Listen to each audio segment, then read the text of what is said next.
From our experience to your success. Welcome to the Aged Care Nursing Journey podcast. I'm Anh Do, the founder and host. My whole goal here is to share real-world practical guidance and experience that you can actually use, because I truly believe that the best way we all grow is by learning from each other and our journeys. So, you've probably already picked up on my Vietnamese accent. Yes, I am Vietnamese Australian. My full name is Anh Do, known as Anh. I'm not just the founder and host of this podcast. In my day job, I'm a registered nurse and a regional general manager, working right here in the Australian aged care sector. Alright, let's talk about this because this quote gets to the very heart of my philosophy. Every single thing I do is built on three core principles: quality, safety, and compassion.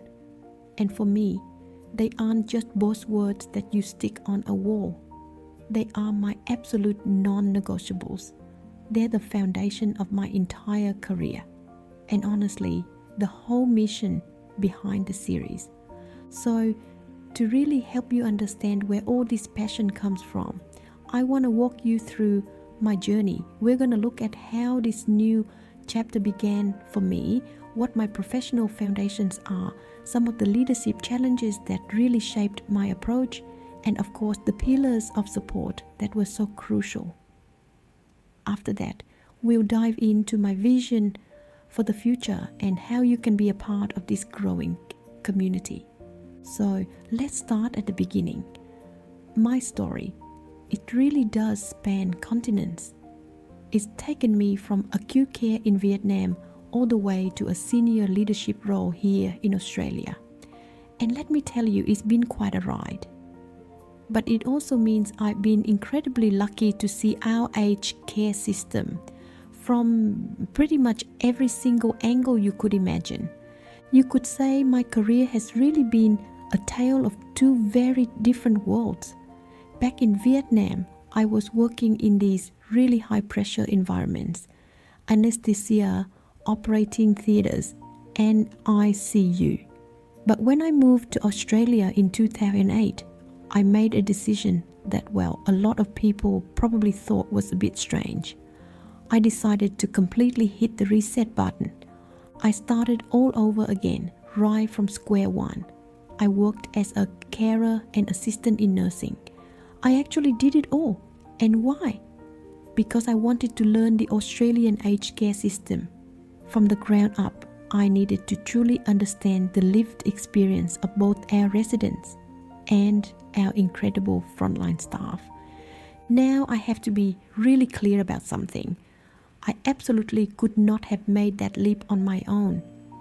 That huge move to Australia was only possible because I had the most incredible, priceless support from my family, my uncles, my aunties, and my cousin in Australia, and last but not least, my family in Vietnam. They were the ones who gave me the foundation to start this whole new life, a new career. And for that, I'll be forever grateful. So, with that strong family foundation behind me, I felt ready to really start building my career here in Australia. What came next was a very strategic journey, you could say, from the bedside right up to the boardroom. And it was all built on that initial hands-on experience.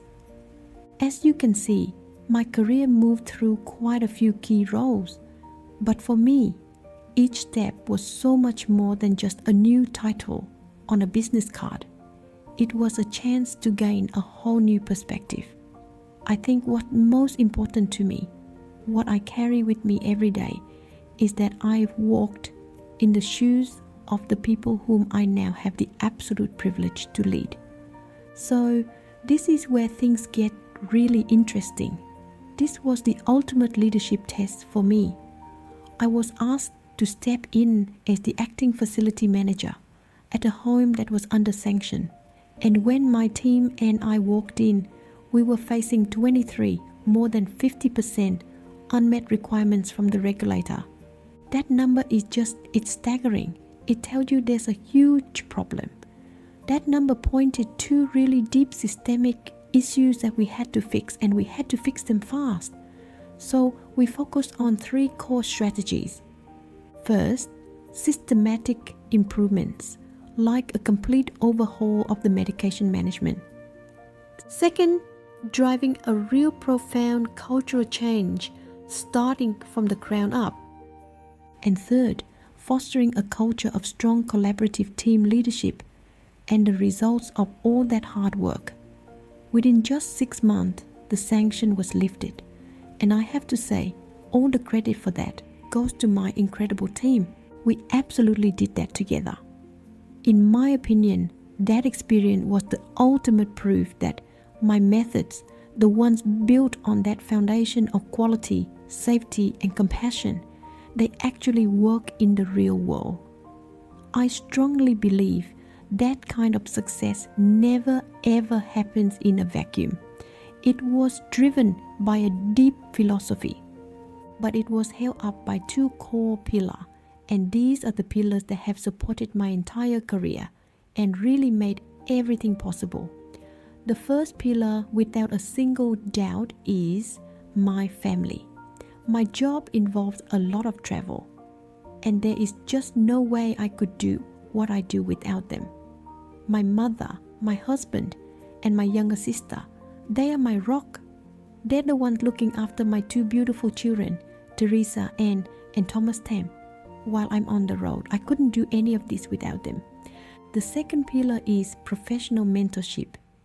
I have been so fortunate to learn from some truly exceptional leaders, people who took the time out of their busy lives to mentor and coach me.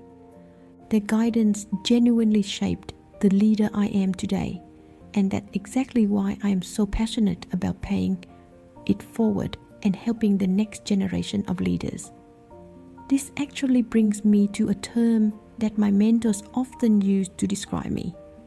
It's a concept that I think really defined my whole approach to leadership and education in aged care. They call me a pracademic. So you may wonder, what is a pracademic? Well, it's really a blend of 2 worlds. On one hand, I'm a hands-on practitioner. Currently, I oversee 5 residential aged care facilities. But on the other hand, I'm also a dedicated academic. What that means is the advice I share isn't just theory from a textbook. It's tested every single day out there in the real world. I am a massive believer in lifelong learning. For me, my Master of Nursing was just the beginning.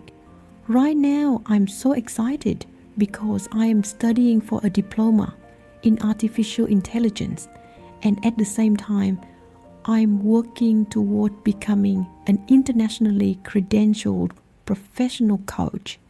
It's all about staying ahead of the curve and being ready for what's next. And my interest in AI, it's not just for the sake of learning.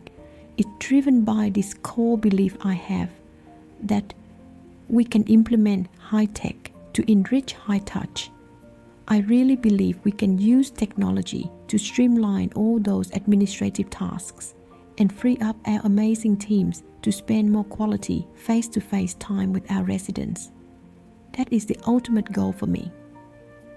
Speaking of what's truly important, you might have noticed the papercraft style in our visuals. Well, that has a really special meaning for me. My daughter, Teresa, absolutely loves arts and craft. So this is my little way of including her in this project.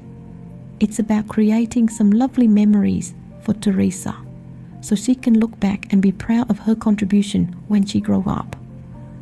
So when you take all of that and put it together, the leadership experience, the hands-on practice, the academic learning, and this vision for the future, the next step for me felt really clear. I knew I had to share this knowledge, and that right there is the origin story of the Aged Care Nursing Journey podcast. And what feels so perfect, so fitting, is that we're launching at the end of February 2026. This lines up perfectly with the Lunar New Year, Tet, in Vietnamese culture. It's such a powerful time for reflection, for gratitude, and for embracing new beginnings. It just felt right. So, to all of you listening, and especially to those in the Vietnamese community, I want to wish you and your family a wonderfully healthy, happy, and successful new year, just filled with new opportunities. All of this brings us to the final, and I think most important question you see. I've shared my path with you, but the whole purpose of this series is to help you navigate your path. So, the real question I want to leave you with is, what will you learn on your journey? Thank you so much for joining me for this introduction episode. I really hope today's insights give you a little more confidence to lead with both clinical excellence and strategic clarity. If you enjoyed this episode, please do subscribe, leave a review, and share. Your support honestly helps us reach more nurses and leaders across Australia and beyond. And remember, this is a platform where we want to make our motto a reality. You ask, I share, we learn. My team and I already look forward to welcoming you back to the next episode. Take care and goodbye for now.